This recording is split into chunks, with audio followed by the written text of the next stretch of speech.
달빛 아래 한 사내가 숨을 죽인 채 개울가에 무릎을 꿇고 앉아 있습니다. 그의 두 손에는 사람 머리통만 한 돌이 쥐어져 있고 등줄기를 타고 흐르는 땀방울이 정막을 깨뜨립니다. 마을 사람들은 모두 잠든 시각 그는 왜 홀로 이 밤을 지새우며 돌을 나르는 걸까요? 오늘 들려드릴 이야기는 바로 그 사내에 아무도 몰랐던 기막힌 사연입니다. 안녕하세요. 야당극장입니다. 시청해주셔서 감사하고 즐겁게 감상해주세요. 때는 조선 중기 경상도 어느 산골 마을에 석돌이라 불리는 사내가 살고 있었습니다. 나이는 36, 장가도 못 간 노총각이었는데 키는 장대같이 크고 어깨는 소 등짝만큼 넓었으며 얼굴은 험상궂기 이를 데 없어 마을 아이들조차 그를 보면 울음을 터뜨리곤 했습니다. 그의 목소리는 마치 항아리 속에서 울려 나오는 듯 낮고 굵었고 평소에도 말수가 적어 사람들과 어울리는 법이 없었으니 자연스레 마을에서는 그를 멀리하게 되었습니다. 석돌이의 집은 마을 한쪽 구석 산기슭에 외따로 떨어져 있었는데 그 앞으로는 제법 큰 개울이 흐르고 있었습니다. 봄철이야 물이 적어 징검다리로 건널 수 있었지만 장마철만 되면 물이 불어나 마을 사람들이 장에도 못 가고 논밭일도 제대로 하지 못하는 형편이었습니다. 마을 이장은 몇 번이고 관아에 다리를 놓아달라 청원했으나 작은 산골 마을의 사정이 귀한 양반들의 귀에 들어올리 만무했고 결국 마을 사람들은 해마다 장마철이 되면 발을 동동 구르며 물이 빠지기만을 기다려야 했습니다. 그해 봄 마을에 큰 흉년이 들었습니다. 겨울이 유난히 길었던 탓에 씨앗을 뿌릴 때가 늦어졌고 뒤늦게 뿌린 씨앗마저 가뭄에 말라 죽어버렸으니 마을 사람들의 곳간은 텅텅 비어갈 수밖에 없었습니다. 석돌이 역시 먹을 것이 떨어져가고 있었지만 그에게는 더 큰 걱정거리가 있었습니다. 바로 개울 건너편에 사는 과부 김씨네 집안 사정이었는데 김씨 과부에게는 8살 난 딸아이가 하나 있었고 그 아이는 태어날 때부터 다리를 제대로 쓰지 못해 늘 어미의 등에 업혀 다니는 신세였습니다.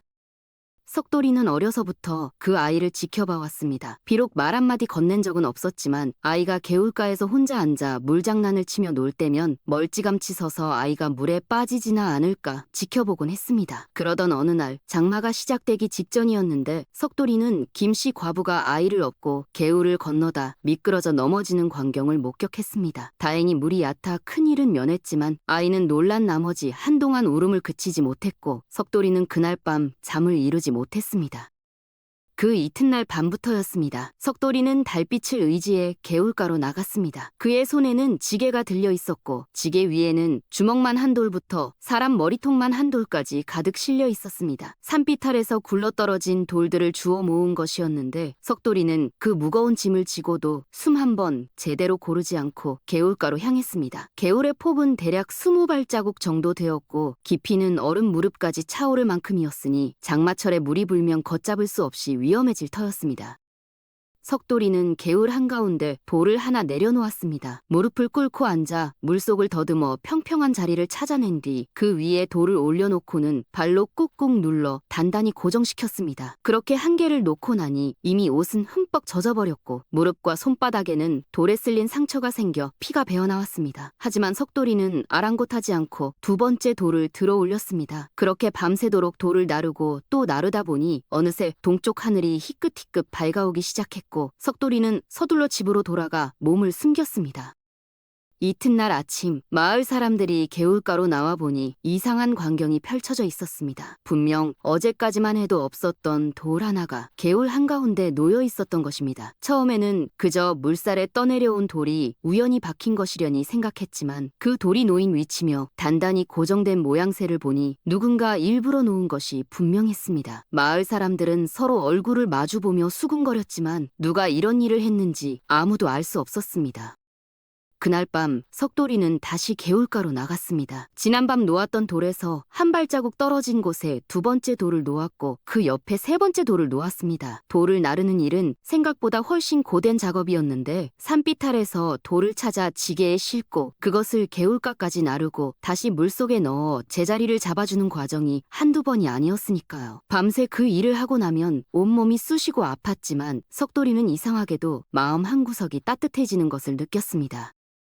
사흘째 되는 날 아침, 마을 사람들은 또다시 놀라움을 금치 못했습니다. 어제 하나였던 돌이 오늘은 3개로 늘어나 있었던 것입니다. 그것도 마치 징검다리처럼 일정한 간격을 두고 놓여 있었으니 이것이 우연이 아니라 누군가의 의도적인 행동임이 분명했습니다. 마을 이장 김진사는 턱을 쓰다듬으며 고개를 갸웃거렸고 나이든 할머니들은 이것이 분명 산신령의 도움이라며 손을 모아 전을 올렸습니다.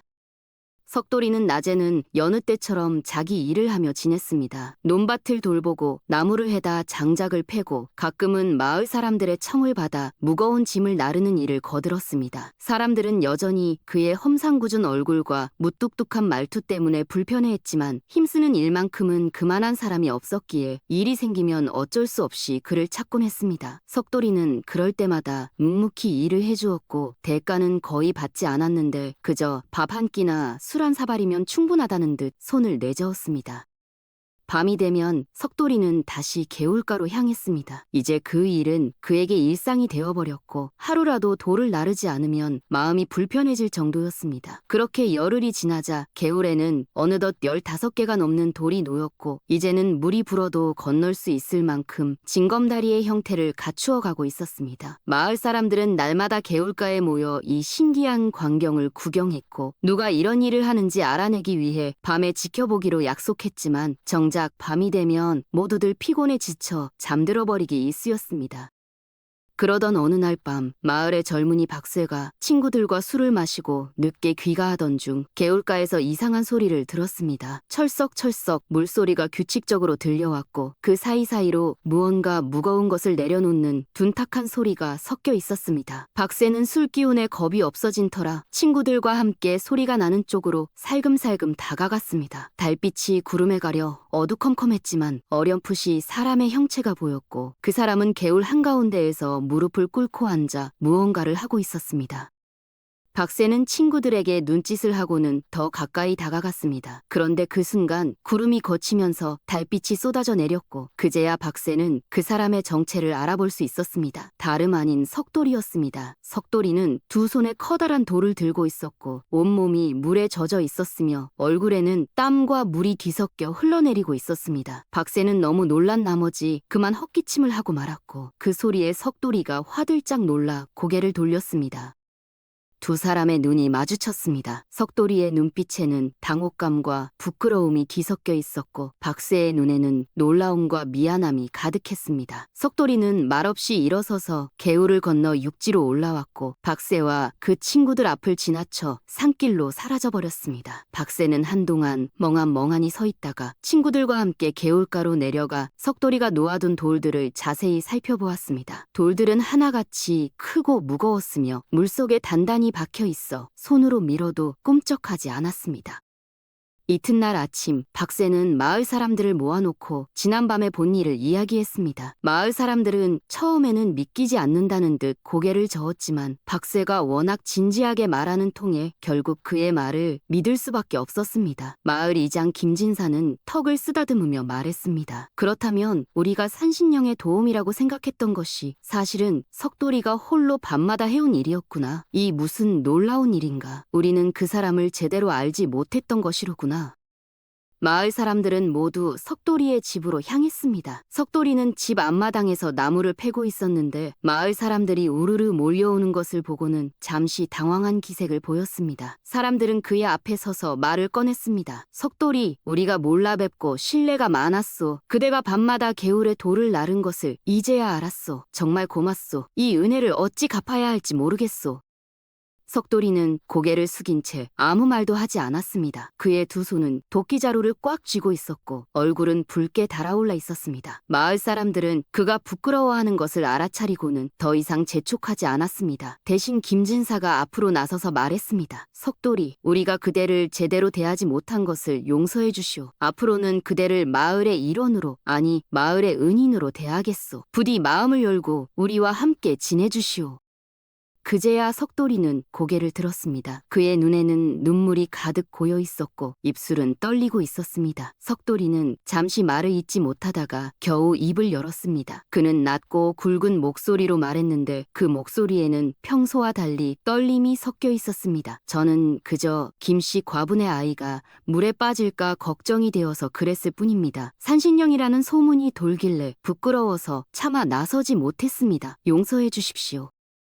마을 사람들은 그의 말을 듣고 더욱 감동했습니다. 자신의 공을 드러내려 하지 않고 오히려 숨기려 했던 그의 마음씨가 너무나 고마웠던 것입니다. 특히 김씨 과부는 그 자리에서 눈물을 흘리며 석돌이에게 거듭거듭 절을 올렸고 아이도 어미의 등에 엎여 고개를 숙여 인사를 했습니다. 석돌이는 그 모습을 보고는 더 이상 참지 못하고 고개를 돌려버렸는데 그의 눈가에도 눈물이 흘러내리고 있었습니다.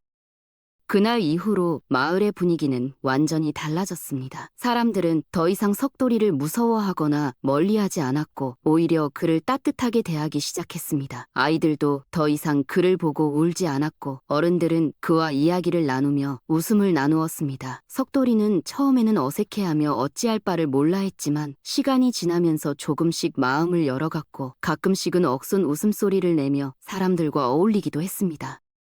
하지만 석돌이의 일과는 여전했습니다. 그는 밤이 되면 여전히 개울가로 나가 돌을 날랐고 징검다리는 날이 갈수록 완성도를 높여갔습니다. 다만 이제는 혼자가 아니었습니다. 마을의 젊은이들이 자발적으로 나서서 석돌이를 도왔고 함께 밤을 지새우며 돌을 나르고 징검다리를 완성해 나갔습니다. 그들은 일을 하면서 서로 이야기를 나누었고 석돌이는 그 시간이 자신의 인생에서 가장 행복한 시간이라고 느꼈습니다. 한 달이 지나자 징검다리는 완전히 완성되었습니다. 개울의 이쪽 끝에서 저쪽 끝까지 반듯하고 튼튼한 돌들이 일정한 간격으로 놓여 있었고 그 위를 걸으면 물에 젖지 않고도 개울을 건널 수 있었습니다. 마을 사람들은 모두 모여 작은 잔치를 열었고 그 자리에서 석돌이에게 감사의 마음을 전했습니다. 석돌이는 여전히 말수가 적었지만 그의 얼굴에는 이전에 없던 평온한 미소가 떠올라 있었습니다. 그런데 그로부터 며칠 후 마을에 뜻밖의 소식이 전해졌습니다. 이웃 마을의 부잣집 영감이 딸 하나를 둔 호라비를 찾고 있다는 것이었는데 조건이 까다로웠습니다. 힘이 세고 성실하며 마음씨가 착한 사람이어야 한다는 것이었는데 마침 그 영감이 장날에 우연히 석돌이의 이야기를 듣게 되었고 직접 마을을 찾아왔던 것입니다. 영감은 마을 이장을 만나 석돌이에 대해 자세히 물었고 김진사는 그동안 있었던 일들을 하나하나 들려주었습니다. 영감은 고개를 끄덕이며 말했습니다. 그렇다면 그 사람이 바로 내가 찾던 사람이요. 내 딸이 과부가 되어 혼자 살고 있는데 마음씨 착한 사람을 만나 재혼하기를 바라고 있소. 석돌이가 괜찮다면 중매를 서주시겠소? 마을 사람들은 모두 기뻐하며 석돌이에게 이 소식을 전했습니다. 석돌이는 처음에는 어리둥절해하며 손사래를 쳤지만 사람들의 권유에 못 이겨 결국 그 영감을 만나기로 했습니다. 영감의 딸은 26살의 젊은 과부로 남편을 일찍 여의고 혼자 살고 있었는데 성품이 온화하고 살림 솜씨도 좋아 동네에서 소문이 자자했습니다. 석돌이는 그녀를 만나보고는 첫눈에 마음이 끌렸고 그녀 역시 석돌이의 투박하지만 진실한 마음씨에 호감을 느꼈습니다. 두 사람은 그해 가을에 혼례를 올렸습니다. 마을 사람들은 모두 모여 축하해 주었고 특히 김씨 과부와 그 딸아이는 석돌이에게 진심 어린 축복을 전했습니다. 석돌이는 그날 처음으로 사람들 앞에서 환하게 웃었고 그의 얼굴에는 행복이 가득했습니다. 혼례를 마친 후 석돌이는 아내와 함께 마을에 정착했고 이듬해 봄에는 아들을 낳아 가정을 꾸렸습니다. 세월이 흘러 석돌이는 마을에 존경받는 어른이 되었습니다. 그는 여전히 말수가 적고 무뚝뚝했지만 누구보다 따뜻한 마음을 가진 사람으로 알려졌고 마을에 어려운 일이 생기면 누구보다 먼저 나서서 도왔습니다. 그가 놓은 징검다리는 세월이 지나도 튼튼했고 마을 사람들은 그 다리를 건널 때마다 석돌이의 따뜻한 마음을 떠올렸습니다. 어느 날 이미 중년이 된 석돌이는 아들을 데리고 개울가로 나갔습니다. 아들은 아버지가 왜 이곳에 왔는지 궁금해하며 물었고 석돌이는 아들에게 옛날 이야기를 들려주었습니다. 자신이 젊은 시절 밤마다 이곳에 나와 돌을 날랐던 이야기, 사람들이 자신을 무서워했지만 그래도 마음속으로는 모두를 사랑했다는 이야기를 차근차근 들려주었습니다.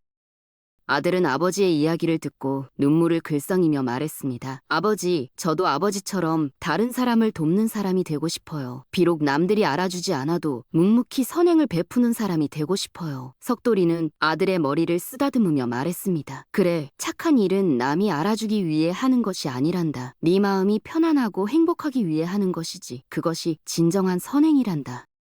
그날 이후로 아들은 아버지의 가르침을 마음에 새겼고 자라서 역시 마을 사람들에게 존경받는 어른이 되었습니다. 석돌이의 이야기는 대대손손 전해 내려왔고 그가 놓은 징검다리는 지금도 그 자리에 남아있어 마을 사람들의 발걸음을 받쳐주고 있다고 합니다. 사람들은 그 다리를 건널 때마다 말합니다. 참된 선행은 소리 없이 이루어지는 것이고 진정한 영웅은 빛을 드러내지 않는 법이라고 말입니다.